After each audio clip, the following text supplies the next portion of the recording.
a new series of Someone and the Grumbleweeds. This week's Someone is Ken Platt. Order! Mr. Speaker, as the opposition spokesman for the Environmental Protection, Countryside Conservation and Pollution Control, I would like to ask my right honourable friend, the Minister for Environmental Protection, Countryside Conservation and Pollution Control, if he would order his head of Department of Environmental Protection, Countryside Conservation and Pollution Control to order a review of the programme for rationalisation of effluent disposal with a view to ensuring immediate, efficient and cost-effective waste management nationwide. Certainly. Harry, Bill says tell Fred to stop prattling about with a drain.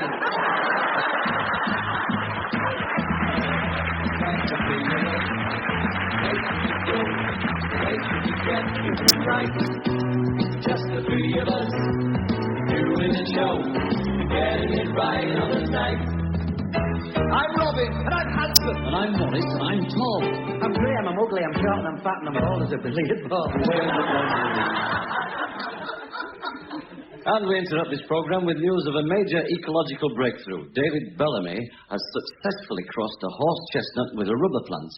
He's now got conkers that bounce. There's the three of us going on stage, hoping the studio's packed. See the three of us acting our age, that Graham is aging our act. Excuse me, pal. Oh, yes, can I help you? Do you go past Salford Cemetery? No. Oh. Well, can you take me as far as Stanley Street Crossroads? Stanley Street Crossroads? No. Ah. Well, is it possible to drop me off outside the municipal baths? The municipal baths. No. Oh. Well, how about just taking me as far as the Stonemason's Arms? I'm going to have to disappoint you again there, sorry. All right, then as far as the bus station, I'll catch your bus. I'm terribly sorry, but, well, could I give you a bit of advice? Certainly. Why don't you ask that taxi driver across the road? This is a hot dog stall. My hair's red as copper. My hair's real pink. My hair has all fallen out ages ago, but my head's a lovely pink. And we interrupt this programme yet again to bring you news of the United States Tennis Championships. So it's over to Harry Carpenter at Flushing Meadow.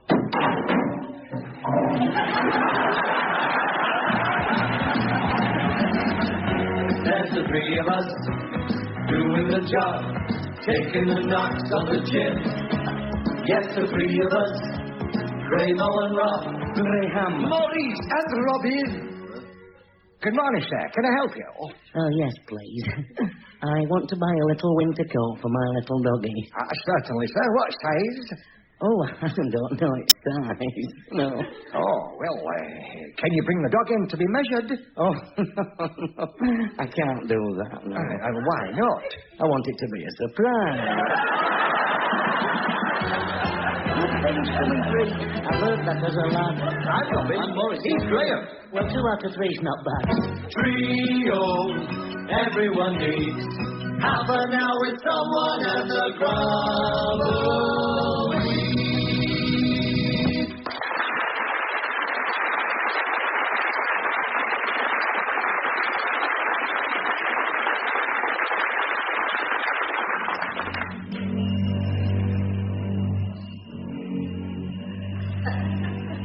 Good evening, horror lovers everywhere. Welcome to the horror movie. My name is Esther Ranson. I'd like to take you now into the world of the unknown. You're in it, pal. The world of the supernatural. Oh, flipping it. Deep down into the dungeons of the mind. Oh, I kiss them. Beyond the barriers of human endurance. I want my mum. Into the world of fear and torment. I think I've wet myself. Tonight you will be horrified, mortified, and panic-stricken. They're not bringing back Crossroads, though. From the people who brought you Nightmare on Elm Street comes something more frightening, more hideous, more petrifying. The door opens.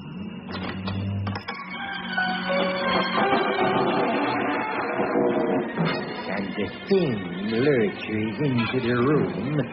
It stands there, horrible, vile, and ugly. The thing speaks. I won't take my clothes off. I'm not stopping.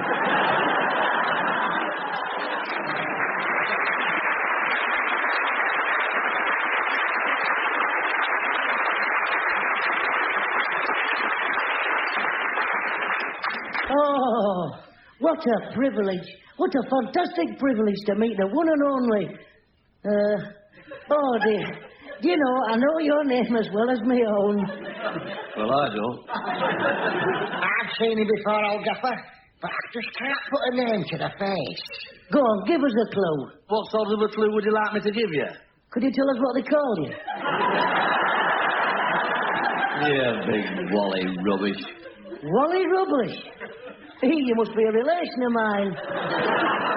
Luke, I'm daft as a brush. That makes two of you. Here comes Ernest and Geoffrey, all lads. They'll know his name. Oh, Ernest, look who it is. Where? There, it's Cuddly Ken. Oh, it is. Who is it? Cuddly Ken. In the flag. In the flag. Oh, the one and only. The one and only Ken Platt. Yeah. Never heard of him. You must have done. I've been going for years. Of course you have, Ben. I remember you now. Central Pier, Blackpool, one of the best contortionists I've ever seen. Don't be daft. I've never contorted in my life. You must have, Len. You used to put your right leg under your left armpit, your left leg round your neck, and then yodel the national anthem. Len Pratt. It's Ken Platt. I make everybody laugh. And why don't it work with me, pal? Luke, I haven't come here to be insulted. Ignore him, Ken. Me and Geoffrey have seen you loads of times. We have loads of time. No, he's hilarious. He is. What is he? He's hilarious. Hilarious, yeah. He is hilarious. Thank goodness somebody knows who I am. I'm not joking. You come on a radio show, get insulted right, left and centre, accused of being a contortionist called Len Platt. It's not right. Hey, just a minute, pal. Don't take that attitude with me. Otherwise, you might just end up with your right leg under your left armpit and your left leg round your flipping neck. Oh, here's Fred Fibber. He knows everything, you know. All right, lads. Hey, up, look who's here. Brilliant, my favourite. Good to see you, Kenny, old pal. You mean you know this, Wally? Everybody knows Kenny. Brilliant he is. Been going years, seen him thousands of times. He has audiences in hysterics, man. Do you know you've made me the happiest man in the world? My pleasure, Kenny, old pal. Half the people here didn't know who I was. Ridiculous. Kenny Pratt, the best contortionist I've ever...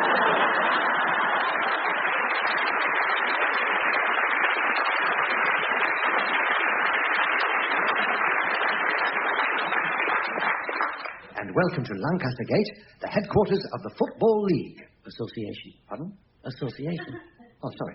Headquarters of the Football Association, where the draw for the fourth round... Third. What? Third. Oh. The third round of the FA Cup is about to take place. This is always a very interesting stage in the competition because this is where the really big drama clubs can come up against surprise opponents. The numbers will be drawn by Mr. George... Charlie. Pardon? Charlie. Oh, Mr. Charlie Turner. Bellamy. Mr. Charlie Bellamy. And the teams will be called by the FA Secretary... Chairman. Chairman. Why don't you stop interfering me, you odious little man? Why don't you go away? It's my ball.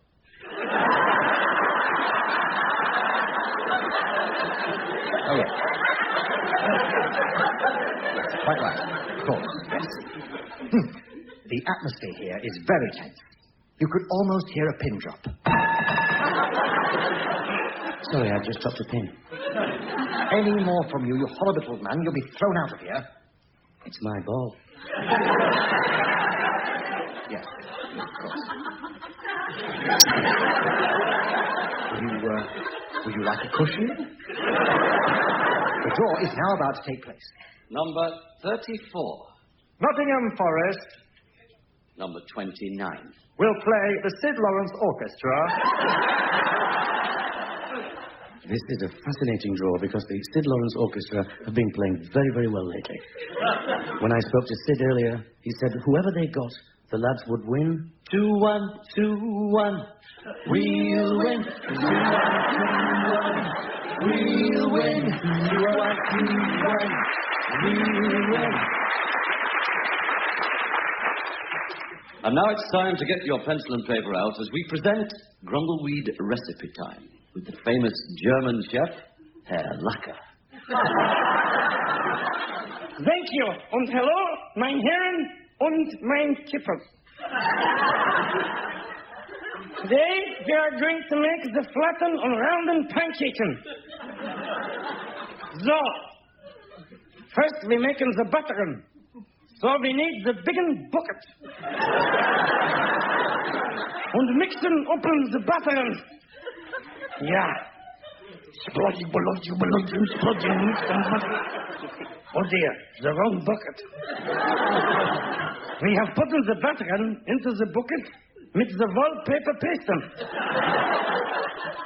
So we dip in the finger and...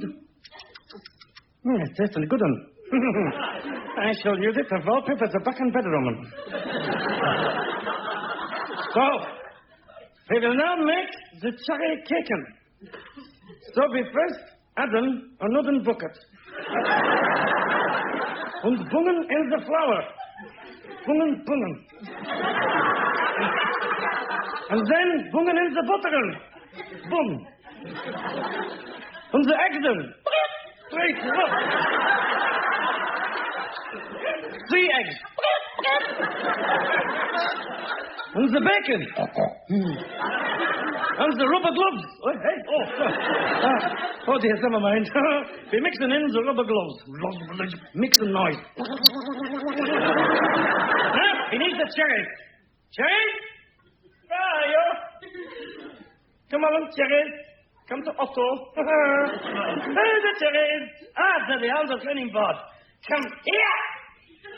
So, we pick them up. Oh dear, they are floating and they're busting up.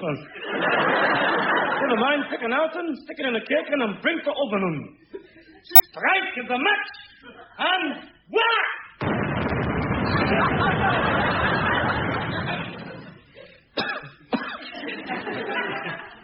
Oh dear, it's happened again. Never mind then. Saves us having to eat the filthy stuff and decorate the ceiling. Up it again.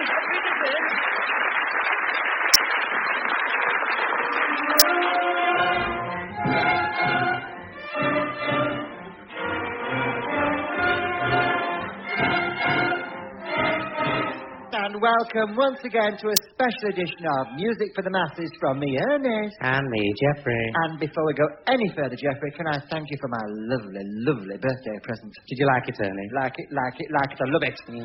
I've always wanted a little pussy. Well, you've got one now, haven't you, Ernie?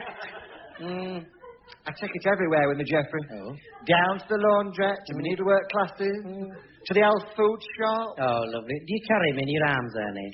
Well, Geoffrey, I always end up carrying him. Because he just doesn't seem to like going on his lead. I have to drag him. Ernest? You'd think a little pussycat would enjoy a walk, but no, he just sits there and I have to drag him. Ernest, it's to put your pyjamas in. What's it? It's stuffed, Ernest. You put your pyjamas in it and you sit it on your bed.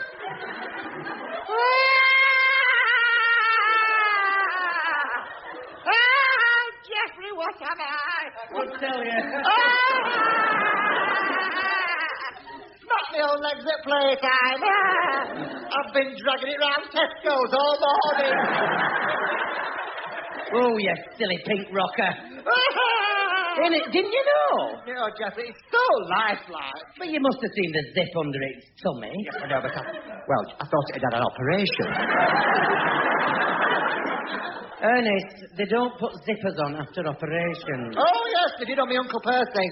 Oh, whereabouts, Ernest? Cottage Hospital. Fancy. Anyway, I can't wait to see my Uncle Percy again and tell him. Tell him what, Ernest? Tell him he's got the most unusual place in the world to keep his pyjamas. Anyway, this isn't getting on with the programme, is it? Do you know, Geoffrey, I'd completely forgotten about the programme, and what a surprise we have this week. What a surprise indeed, Ernest. Yes. The world premiere. The world premiere. Of a song on radio sung by the one and only Fred Fibber. Absolutely. Ladies and gentlemen. The one and only Fred Fibber. Oh, it's clever. It's fabulous. What a figure. Are you all listening? Right. Listen to this.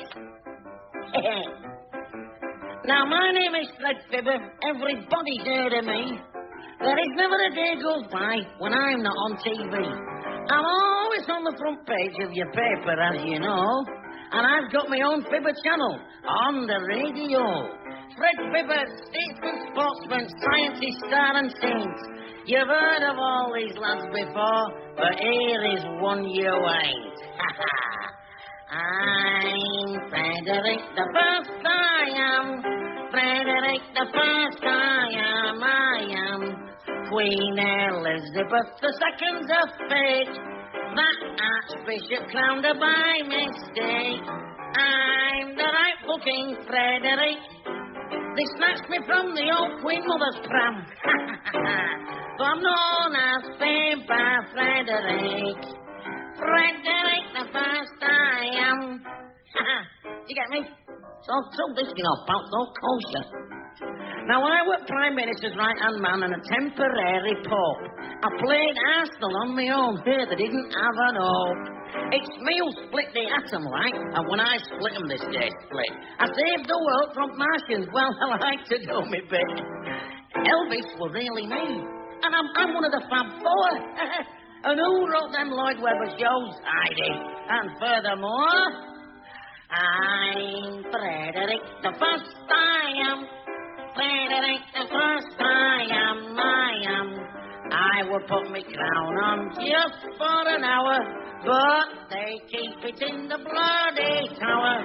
Yes, the king's really Frederick. The palace will be known as Fibbingham, do you mind? So 3 cheers for good King Frederick. Yeah.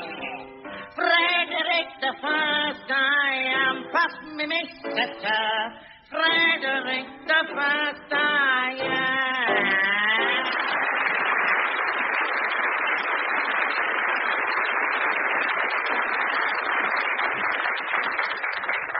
Look, I hope you don't mind me saying this, but when am I going to do something? Have you ever tried dramatic acting? Dramatic acting? Oh, you name it, I'll do it. Good, because we're going to do a big dramatic piece called The Untouchables.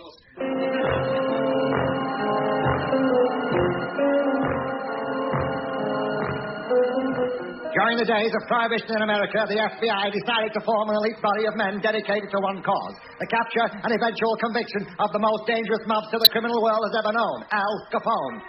These highly trained enforcement officers became the scourge of every hoodlum in town. These men were led by the most respected, the most fearless man the FBI could find. His name, Elliot Ness. Ness had put more killers behind bars than David Attenborough. And he was about to strike against the biggest gang leader of them all. The place, Chicago. The date, October the 47th. The time, the big fingers on the 3 and the little fingers on the 5. 11:20. The members of the Untouchables were waiting for Elliot. They are staked out on the 21st floor of a block of cellars. It's a tense moment for all of them as they wait to meet the fearless Elliot Ness for the first time.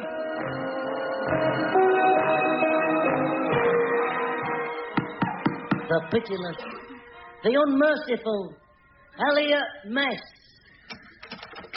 I'll not take my bulletproof vest off. I'm not stopping. Oh, that voice. I'm shaky like a blancmange on a skateboard. Just a minute. Him, rough, tough, and pitiless. Don't make me laugh. I saw him in The Sound of Music. He was a nun. Now, don't you be fooled by appearances. Have you noticed that bulge underneath his coat? He's got a gun. No, I bought some fish and chips on my way over. I'm keeping them warm. Mr. Matt, have you got an assignment? No, it's these trousers. They've just come back from the cleaner. Let me get this straight. He's supposed to be the head of the Untouchables. All right, show us your badge. Certainly. There you are. That's the Blue Peter badge. I know. I sent in over 3,000 milk bottle tops. What for? It was the only way I could get rid of them. What happened to the 3,000 bottles of milk? I drank them all.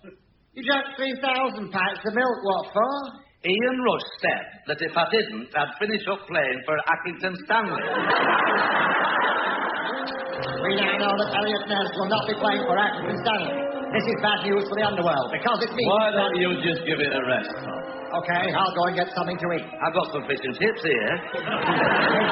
Tell us how you caught Babyface Nelson, Mr. Mess. Well, I knew where he was, so I put a tail on him. Did it work? No, but it kept the flies off the boiled ham. Well, I should have gone to the basket weaving. I spotted Babyface Nelson, and I pulled the brim of my hat down over my eyes. What happened? I walked into a lamppost. How did you capture Babyface Nelson, Mr. Mess? Well, I followed him into the park. He sat down on the bench and fell asleep. And then you pulled out your gun, and you said, "You dirty rat! You dirty, rotten rat! I've met some dirty rats in my time, but you're the dirtiest rat I've ever met, you dirty rat. You lucky dirty rat. You filthy, dirty rat." And then you filled him full of lead. No, I tied his shoelaces together. If you're so clever, how are we going to catch Al Capone? Easy. Surround him. Well, all of us?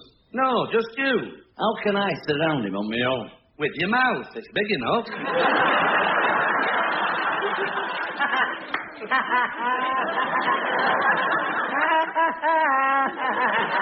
Don't make rubbish. You've been asking for that one, Uncle Nasty. How are we going to capture Al Capone, Mr. Mass? Well, now, I've got a plan. I happen to know where and when Al Capone is going to do his next job. Once again, Ness is one step ahead of the notorious Al Capone. Little does Capone know... One more peep out of you, pal, and I'll swap your ears over and you'll leave here with a vest full of broken ribs. Thank you.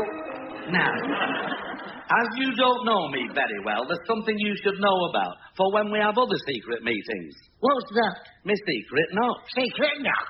So that when I arrive, you'll know it's me and not some gangster pretending to be me. What a brilliant idea. I'll go outside and do my secret knock. Why don't you just go outside, go home and give us all a bit of peace? I can't do that. Why not? Because... We are the Untouchables, we are very brave. We'll fight the baddie rough and shifty, especially if she's over 50. Full of courage, bold and plucky, no one do we fear. We will catch the naughty men and be back home for news at 10. Can't we all watch Bill and Bang? No. 'Cause we're Untouchables.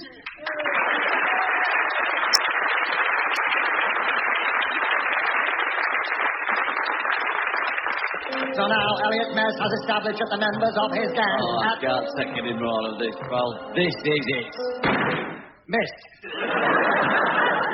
You were going to do your secret knock, Mr. Mess. Yes, I'll go outside and do it now. Right. I'm going to do my secret knock now.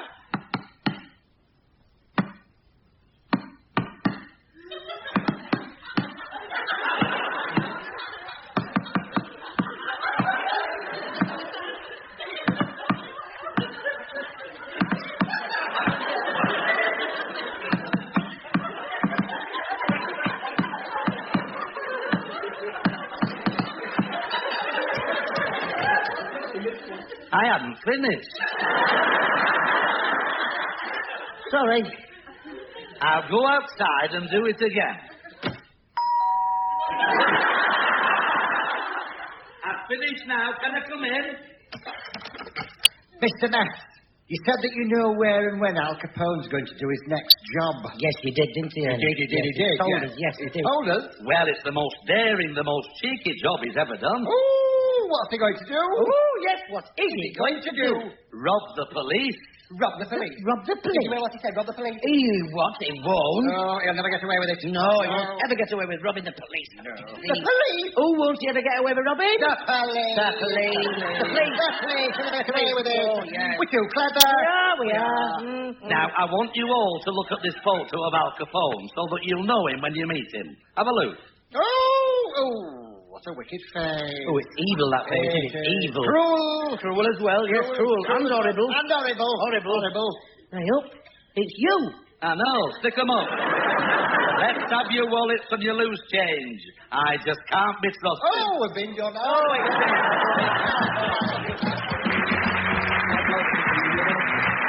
Sharing a smile, sharing a sweet night. Just the three of us, just for a while. Now we'll get back on our bike. We'll see you next time. Yes, we'll see you again. so tinkety-tonk. Bye for now. Bye and TTFN. Of the three of us, just the three of us. There's me And me. and him. And wait, I never get a chance to say it.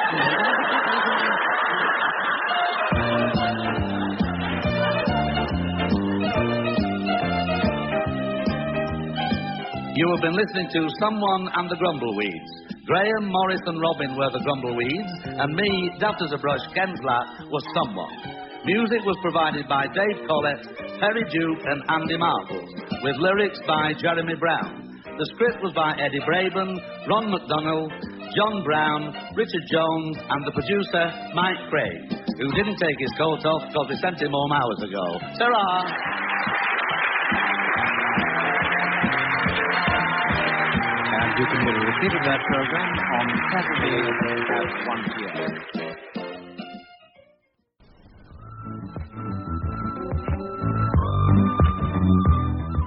We present the Grumbleweeds. Albert, Carl, Graham, Maurice and Robin in The Price of Fame.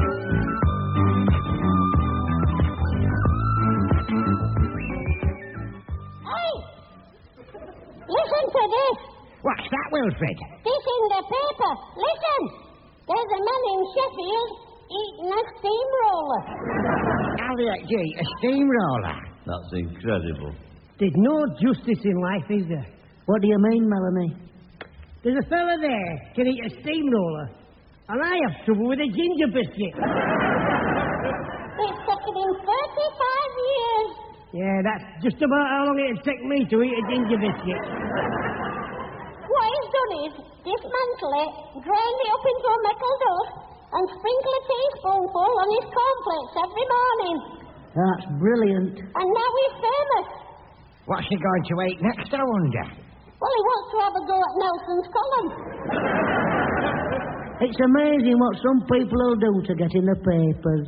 I once read about a man who spent 4 weeks buried inside a coffin. What you might call a grave mistake. You're right. It is amazing what some people will do to get in the papers. Mind you, there are some nutters about. Take Harry Bradshaw. Who the heck's Harry Bradshaw? He used to be my bank manager. He sat up in a tree for 3 months. Perhaps he wanted moving to another branch.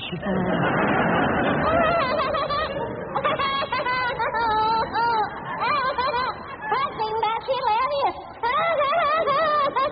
A grave mistake. I sometimes think I'd be better off living in a monkey house. Is there anything else worth hearing about in paper, Wilfred?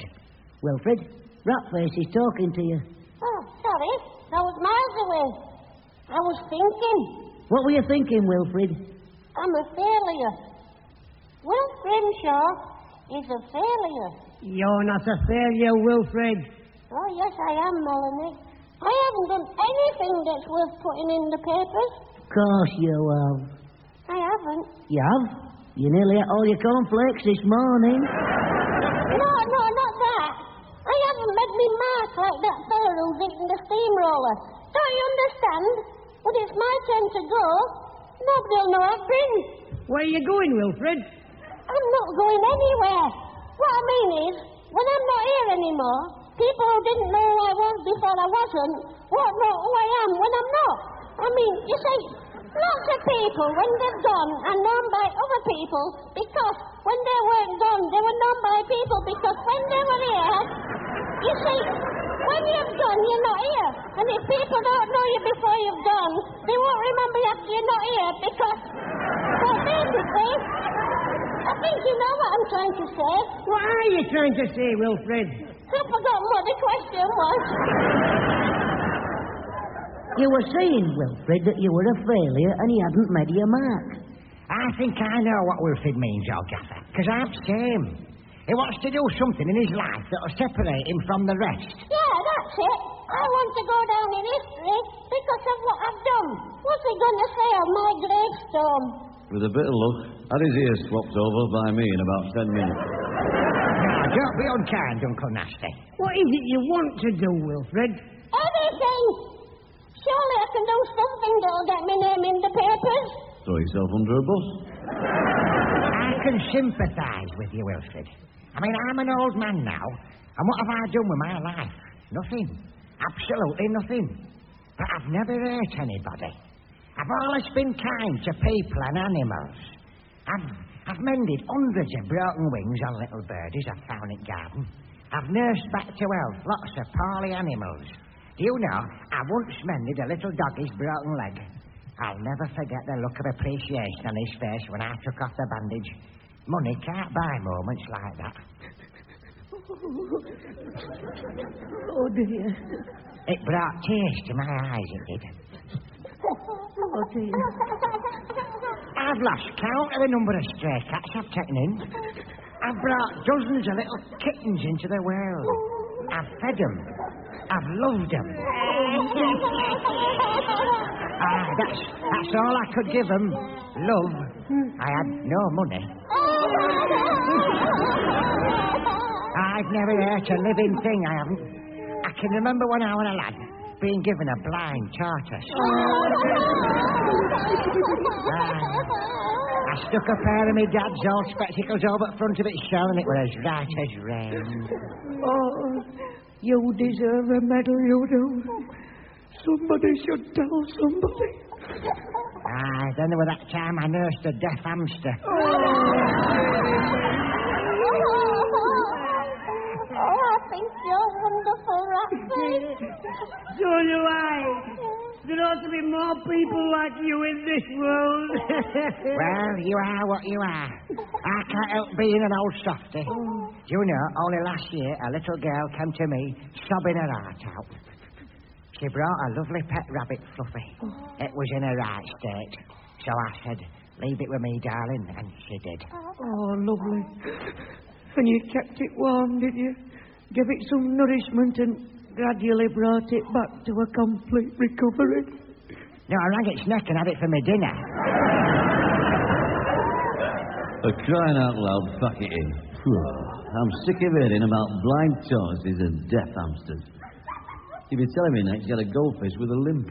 Yes, I did. Well, just belt up, because you're getting right up my nose, you are, pal. It's all my fault. I started it. Wanting to be famous. I used to dream of being famous when I was younger. I can remember wanting to discover buried treasure. I went to my back garden and I started digging. After going down a foot, I discovered a shilling. 5 minutes later, I discovered another shilling. Then I discovered another shilling. Then I discovered I'd got an hole in my pocket. Oh, no, look out. Here comes Pinky and Perky. Ignore him, Geoffrey. I am ignoring him, Annie. Do. I am. What am I? Ignoring him. Yeah. Here. Shall we tell him the news? Hey, what news is this? Tell him, Ernest. Oh, I can't, Geoffrey. I'm too excited. Oh. Go on, tell him. No, I can't. Go on, you can. I can't. You can. I can't. You can. Go on then, all right. We're in the club. What is it we're in? The club. And what flipping club's this? The Pansies. The what? The Pansies. Hey, I think I've heard of them.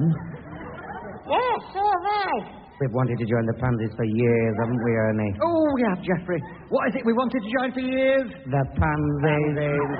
Oh, it's great. Yes, it's wonderful. We meet twice a week in the Scout Hut. I don't believe this garbage. What the heck are the Pansies? The Practical Art, Needlework and Sculpture Interest Society. Otherwise known as the Pansies. Yes. Brilliant. I'm doing needlework. And I'm doing sculpture. What do you know about sculpture? Nothing. That's why I've joined the Pansies. We started last night. I'm doing Geoffrey's bust in bronze. I haven't got a bust, Ernie. Oh, you will have by Friday. Could you make me a set of teeth in bronze? I think it's fantastic. Could I be a pansy? Anybody can be a pansy. It's £2 a week and bring your own thimble. And what are you making, Geoffrey? I'm trying my hand at tatting. Yes. What is it I'm trying my hand at? Tatting. Mrs. Rubbish was good with her hands. She can't have been, otherwise she'd have throttled you with them. No, she was wonderful. Do you know, when we went old-time dancing, we were the smartest couple on the floor. Stitching on sequins was her speciality. We had sequins on everything. There were 48,000 sequins on my underpants. That must have been painful. No, I wore them over my trousers. Yeah, but all this isn't helping me become famous. What's Wilfred on about? He feels he's been a failure, Ernest. He wants to make his mark in life. Oh, come with us and be a pansy. Oh, you do, Wilfred. It'll bring out your artistic hidden talent. You could throw a pot. You can't become famous for throwing a pot. It all depends who you throw it at. I don't see Wilfred as a famous sculptor. Nor do I. I see him as a pioneer. I see him as a prat. If anybody's interested, your dinner's ready. Oh, great. What is it, ma'am? I haven't got a clue. It started out as a cottage pie. What's happened? The council condemned it. No, it's that butcher. You haven't put him in the pie, have you? Oh, I can't cope. Of course I haven't. Not too worry, Freda. I suppose you've made us a nice pudding. Adolf's waiting for the fire brigade now. What on earth for? To put it out. Put it out? You mean it's on fire? Of course it is. Oh, why won't they take me away? What is it, Frida? Rice pudding. How the devil can you set fire to rice pudding? Should have made it with petrol. Oh, why do I do it? I can't cope. I just can't cope.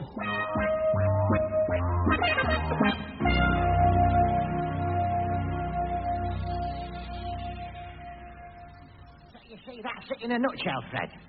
Wilfred's got this overwhelming desire to be famous. Yeah, he wants to get his name in the papers and go down in history. If he'd had his name in papers as many times as I have, he wouldn't want to know about it. Hey, oh, here we go again. Ooh, you are a liar, fibber. When did you last have your name in papers? What are you talking about? I mean, every week. Take last Monday. I went in on every page except page 3. And that would only because I refused to go topless. You're right, Fred. There's too much of that sort of thing about. The only way I'll get in the papers is when they go toothless. I think you might just make it if they go brainless. Not that I haven't got a good body. I mean, it's not in as good a shape as when I won Mr. Universe contest last year, but it's not that bad. You never won any Mr. Universe contest. Of course I did. You're a 6-stone weakling. That's because I haven't got my muscles flexed. If I flexed my muscles now, pal, I'd fill this room. My shirt buttons would go like bullets. Why do you think they want me to play Rambo? I've heard everything now. Hey, did they really want you to play Rambo, Fred? Of course they did. But I had to turn it down. I had a darts match on. Hello, Wilfred. Now, lad, how are you doing with your efforts to become famous? Well, I had to go today. What's happened? Well, I saw this suspicious-looking fella climbing up a ladder onto the church roof. I thought, hello, he's after the lads. So I took the ladder away and called for the police. Well, John, Wilfred. There were 2 hours coming. Oh, he was going mad up there, but I wouldn't let him have the ladder back. Good lad. What happened when the police came? They weren't very happy. Why not? It was their fingerprint, man.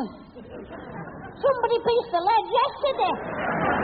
You'll never get your name in the papers. Of course I will. You see, it's all about being in right place at right time. Like when I discovered where Titanic was. Oh, come on, fibber. No, it's right. I was doing a bit of snorkeling in the Atlantic Ocean, and our Trevor wanted some shells. So I took a deep breath, and I went down about 2.5 miles, and before I knew where I was sitting in a deck chair on Titanic. That's wonderful. No, it wasn't. Canvas had rotted, and I went flat on my backside. Did you get a souvenir, Fred? Nah, I hadn't time. I was going to bring back one at Funnels, but I was due back at boarding house in Morecambe in half an hour. Fancy you discovering where the Titanic is. If right time, I'd tell you how I found Tutankhamun's tomb, but me will be ready. I didn't know you'd been to Egypt, Fred. All right. Irene's sister has a lovely guest house in Cairo. Nile View.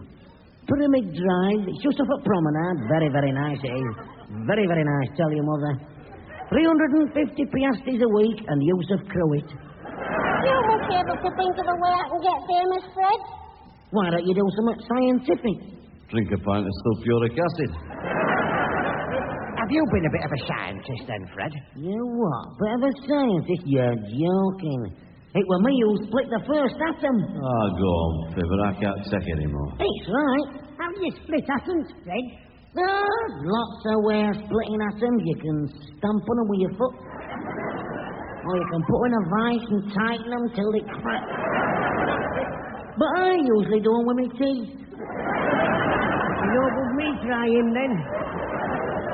Mind you, gives you a right headache for about 3 days after. Anyway, I'll have to be off home. Thank goodness for that. Irene's been making some loose covers for Prince Andrew and Fergie. And they're coming round for them tonight. You don't have to rush, Fred. It's only 4:30. Yeah, but I've got to build an helicopter pad in back garden so they can land. Ta-ra, lads.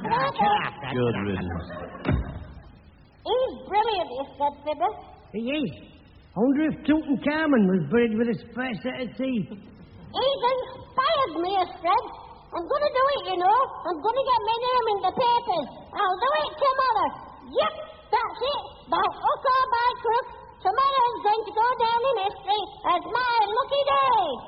What's tomorrow's date? Friday the 13th.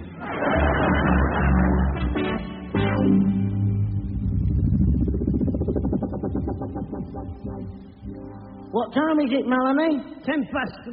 Oh, dear. What time did he go out of the house this morning? 7:20. That's nearly 8 hours he's been out. Oh, dear. Do you know what he had in mind? Well, he took Frieda's washing line with him. You were reading that book on the table last night. Let's have a look. Great achievements in history. Hey, look, it's folded down at this page. Blondin, the man who walked across Niagara Falls on a tightrope. Oh, dear. Mum's washing line. Oh, dear. For crying out loud, stop saying oh dear. You said nothing else for the last 2 hours. How the heck is he going to get from here to Niagara Falls? Exactly. The buses are only every other day. Any news? Is there any news? Nothing. Oh, what has he gone and done? What has he gone and done? That's what I say, Geoffrey. What has he gone and done? He could be anywhere. Oh, it could be. He could be anywhere doing anything. Anything he could. He had that look in his eyes this morning before he left, you know. Oh, look in his eye, he did, Geoffrey. That look. That look. We know that look, don't we, Ernie? Oh, we certainly do, Geoffrey. Determined. That's the word, determined. With a hint of mischief. Yeah. Oh, yes, we need no introduction to that look, do we, Geoffrey? We don't, Ernest. We got it last night at the Pansies Club, didn't we? Pansies Club, we certainly did. You know, that Adrian was dead jealous when he saw me embroidering my tray cloth. He was, wasn't he? When he saw me doing my crisscross stitch, he was livid. Livid. He was livid. You're right. Mind you, I'll never forget the look on his face when he saw your French knots. Anyway, we'll see you all later. I've got to go do a sitting for Ernest for me bus. Try. I'll go. I'm coming. I've only got one pair of feet, which is more than I ever teeth. Oh, heck, it's a copper. Excuse me, does Mr. Wilf Gasmask Grimshaw reside in this establishment? I don't think so. He lives here. Splendid. My name is Chief Superintendent Sid Squeak, and this is my trustworthy assistant, Police Constable Stanley Bubble.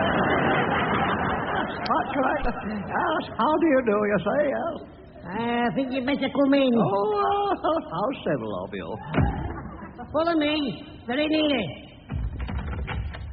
There's 2 men from the police. What have we done now? Chief Superintendent Squeak and Constable Bubble. I'm sorry to disturb you, but we are concerned over the whereabouts of a certain Mr. Wilf Grimshaw. So we haven't seen him for 8 hours. It's not like him to stay away from the bosom of his family for as long as this. We're terrified something's happened to him. I'm not. Listen, do you want a pair of his socks? Why the dickens should I want a pair of his socks? Well, for tracker dogs to have a smell at. I've seen them on television. They get the smell of an article of clothing, and then they're on their way. To get a whiff of Grimshaw's socks, they'll be on the back. Excuse me, but smelling socks is completely out of the question. Isn't that right, Stanley? Oh, quite right, Sidney. But how do you suggest we find him? No, you see, we don't have to find him. At last, a man after my own heart. Of course we have to find him. It's Wilfred, and we love him. Speak for yourself. Look, Superintendent Squeak, why don't we have to find him? Because we know exactly where he is. Isn't that right, Stanley? Oh, quite right, Sidney. Well, where is he? Come on, tell us, please tell us. Well, the aforementioned Mr. Grimshaw has for the past 7.5 hours been sitting on top of the town hall flagpole. Exactly. The prawn. No, he wants to be famous. Well, he's certainly famous now. There must have been dozens of newspaper photographers snapping his picture since, 7:30 this morning. Good old Wilfred. His picture will definitely be in papers now. Trust him to sit on top of a flagpole. What a wally. The sad thing is, certain charges will have to be pressed. Charges? What charges? Disturbing the peace. Wilfred, disturbing the peace? Oh, yes. For 6 hours he's been singing at the top of his voice, I've got a lovely bunch of coconuts. What a bonehead. Oh, look, Superintendent Squeak, please don't be too hard on him. He's harmless. He only wants to be famous. Rules are rules. Mr. Grimshaw will have to accept his punishment, isn't that right, Stanley? Oh, quite right, Sidney. Justice has to be seen to be done. Brilliant. Is there no way he can escape punishment? Certainly not. Superintendent Squeak is a very conscientious man, you see. It wouldn't make any difference if you offered him £5. Right, how about 6? Out of course. My official receipt is in the post. You can rescue Mr. Grimshaw at your convenience. Our convenience? I thought you said he were up a flagpole.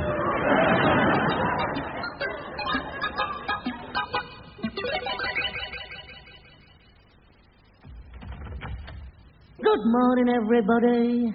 Hello, Uncle Rubbish. Has Wilfred got up yet? You're joking. He's fast asleep in his rotten bedroom. He loves his bed, does Wilfred. Loves his bed? You better go and have a look at him.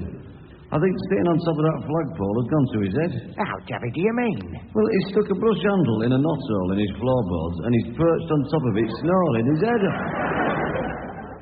Well, anyway, main thing is, he's got his wish. He's made his mark. Yes, it's a pity he couldn't have been on the television news, though. It is. They were all there, you know. BBC, ITV, Channel 4. They were. It's just a tragedy that freak storm in London blacked out all the transmitters. You're right. But at least they'll be in papers. They will. Oh, we will. There were dozens of reporters and photographers there, you know. I've sent Melanie down to the corner shop to get as many newspapers as they've got. Wonderful. He's here. Good morning, champ. Hello. What's up, Wilfred? You should be feeling like a little superstar. Why are you walking funny, Wilfred? It's that flagpole. But you've made your mark, lad. You're joking. It's the flagpole that's made its mark. I can't tell you where. Just think, all over the country, people will be reading about you. Maybe all over the world. Yes. It was a pity about all the television sets in Britain being blacked out. Ah, but there's still the newspapers. It'll be front page news, you know. For crying out loud, stop walking about and sit down. I don't think I'll ever be able to sit down again. Hey, up here's Melanie with papers. Come in, Melanie, love. Any look? Yeah, everybody's talking about it. It's even on the placards outside the shop. It says, theme for pool purchase. Hey, that's fantastic. I'm famous. I'm famous. Did you know, Uncle Nasty? I'm famous.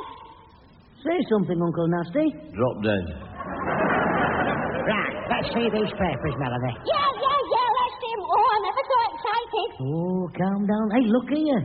There's a front page photo in the Express. Oh, what a pity. It's a rear view of you, Wilfred. Never mind, what does it say? It says, for over 7 hours today, well-known local character Ralph Grimsdale sat on the town hall flagpole.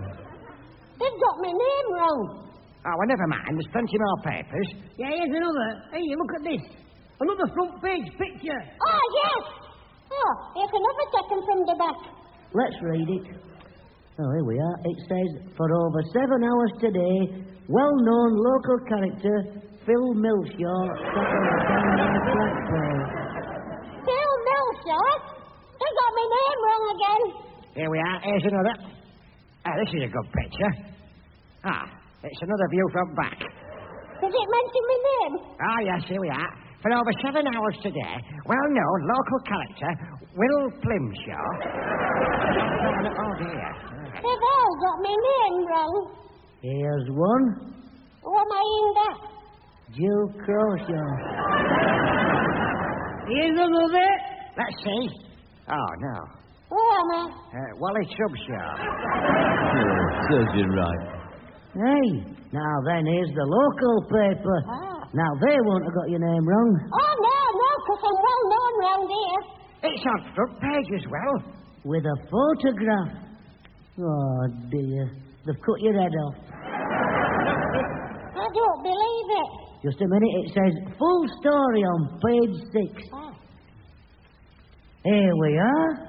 It's big headlines, Wilfred. At last, I'm famous. I am famous. Read it out, old gaffer. Unknown man arrested by police.